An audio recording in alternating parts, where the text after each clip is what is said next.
Hello bachcho, let's see this question. The question says in a coaxial straight cable, the central conductor and the outer conductor carry equal currents in opposite directions. The magnetic field is zero. तो हमें एक coaxial straight cable दे रखा है। ये कैसा होता है? दो केबल्स होते हैं और हमारा सेंट्रल केबल होता है। ये हमारा सेंट्रल केबल हो गया और ये बाहर वाला जो हो गया ये हमारा आउटर कंडक्टर हो गया। तो ऐसे होते हैं दो कोएक्सियल कंडक्टर। तो हमें कहा गया है कि दोनों में चार्जेस सेम है, बस उनका डायरेक्शन अलग अलग है। तो मान लेते हैं कि एक में करंट ऊपर की तरफ है बाहर वाले में, और नीचे वाले में करंट नीचे की तरफ है, और जो करंट है उनका मैग्नीट्यूड सेम है। तो हमें कहा गया है कि इस रीजन में मैग्नेटिक फील्ड जो होगा वो जीरो होगा। इस क्वेश्चन को सॉल्व करने में जो की कंसेप्ट हम यूज करेंगे, वो की कंसेप्ट हमारा होगा एम्पियर्स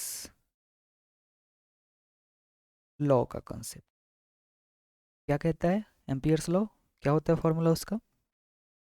एम्पियर्स लॉ का फॉर्मूला होता है कि integration of closed loop integration of P dot D L ये इक्वल होता है mu naught multiplied by enclosed current. तो मैग्नेटिक फील्ड जीरो करने के लिए, मैग्नेटिक फील्ड जीरो कब होगा? म्यू नॉट तो कांस्टेंट है, तो राइट हैंड साइड जीरो कब होगा? जब इनक्लोज्ड करंट हमारा जीरो हो जाए। चलिए हम ये चेक करते हैं कि इनक्लोज्ड करंट हम एम्पियर्स लूप बनाएंगे अलग अलग जगह पर। आउटसाइड द केबल बनाएंगे जैसा कि ऑप्शन ए में दे रखा है, inside the inner conductor, inside the outer conductor and in between the two conductors. हम ये सारे जगह पर एम्पियर्स लूप बनाएंगे और चेक करेंगे कि इनक्लोज्ड करंट जो है हमारा वो जीरो कहाँ पर आ रहा है। तो हम एक टॉप व्यू का फिगर ड्रॉ कर लेते हैं। ये हमारा सेंट्रल कंडक्टर है, इनर कंडक्टर, और ये हमारा आउटर कंडक्टर।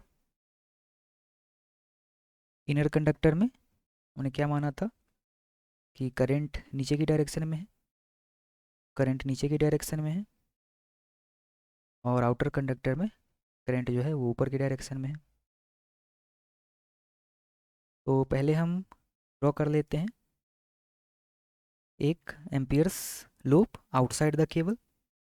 तो केबल के बाहर अगर एक एम्पियर्स लूप हम कंसिडर करें,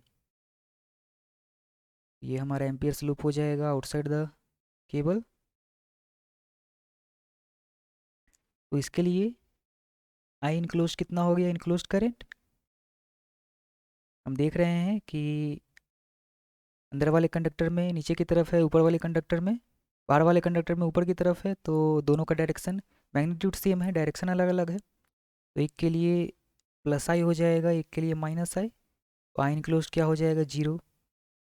तो यहाँ पर तो हमारा आई इनक्लोज जीरो आ गया, यानी हमारा मैग्नेटिक फील्ड ये भी जीरो हो जाएगा। तो कंडक्टर के बाहर दोनों केबल के, दोनों केबल के बाहर तो हमारा मैग्नेटिक फील्ड जीरो हो गया। चलिए बाकी ऑप्शन चेक कर ले।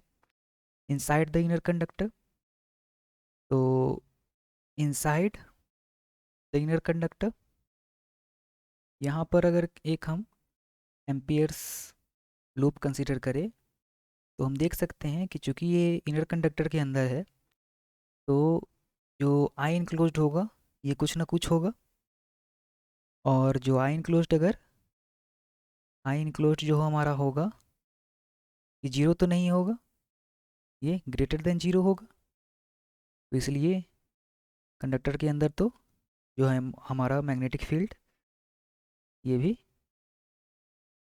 जीरो नहीं होगा, जीरो से बड़ा होगा। सिमिलरली हमारा नेक्स्ट ऑप्शन है इनसाइड द आउटर कंडक्टर। तो आउटर कंडक्टर के अंदर यहाँ पर अगर हम एक एम्पीयर लूप कंसिडर करें तो अगेन इस लूप में इनर कंडक्टर का तो पूरा चार्ज आ रहा है, अगर उस चार्ज को हम माइनस आई कंसिडर करें, लेकिन आउटर कंडक्टर का पूरा चार्ज नहीं आ रहा है। आई इनक्लोज्ड जो होगा, इनर कंडक्टर का तो पूरा माइनस आई हो गया, लेकिन आउटर कंडक्टर का चार्ज जो है वो आई से कम है, आई से कम वैल्यू है। तो ये जो आई इनक्लोज्ड आएगा ये कुछ ना कुछ माइनस का वैल्यू आएगा, तो जो हमारा मैग्नेटिक फील्ड का जो वैल्यू आएगा वो भी जीरो नहीं हो पाएगा। तो यहाँ के लिए भी जीरो नहीं हुआ। ऑप्शन डी है हमारा कि in between the two conductors. ये तो यही बात हो गई, ये तो यही लूप हो गया हमारा। तो ये इसको हमने देखा ही है कि मैग्नेटिक फील्ड जीरो नहीं होता है। तो हमने देख लिया कि बी सी डी तीनों ऑप्शंस के लिए मैग्नेटिक फील्ड जीरो नहीं होता है, सिर्फ ए ऑप्शन के लिए मैग्नेटिक फील्ड जीरो होता है। ए ऑप्शन हमारा करेक्ट ऑप्शन होगा। Hope you understood it well, best of luck.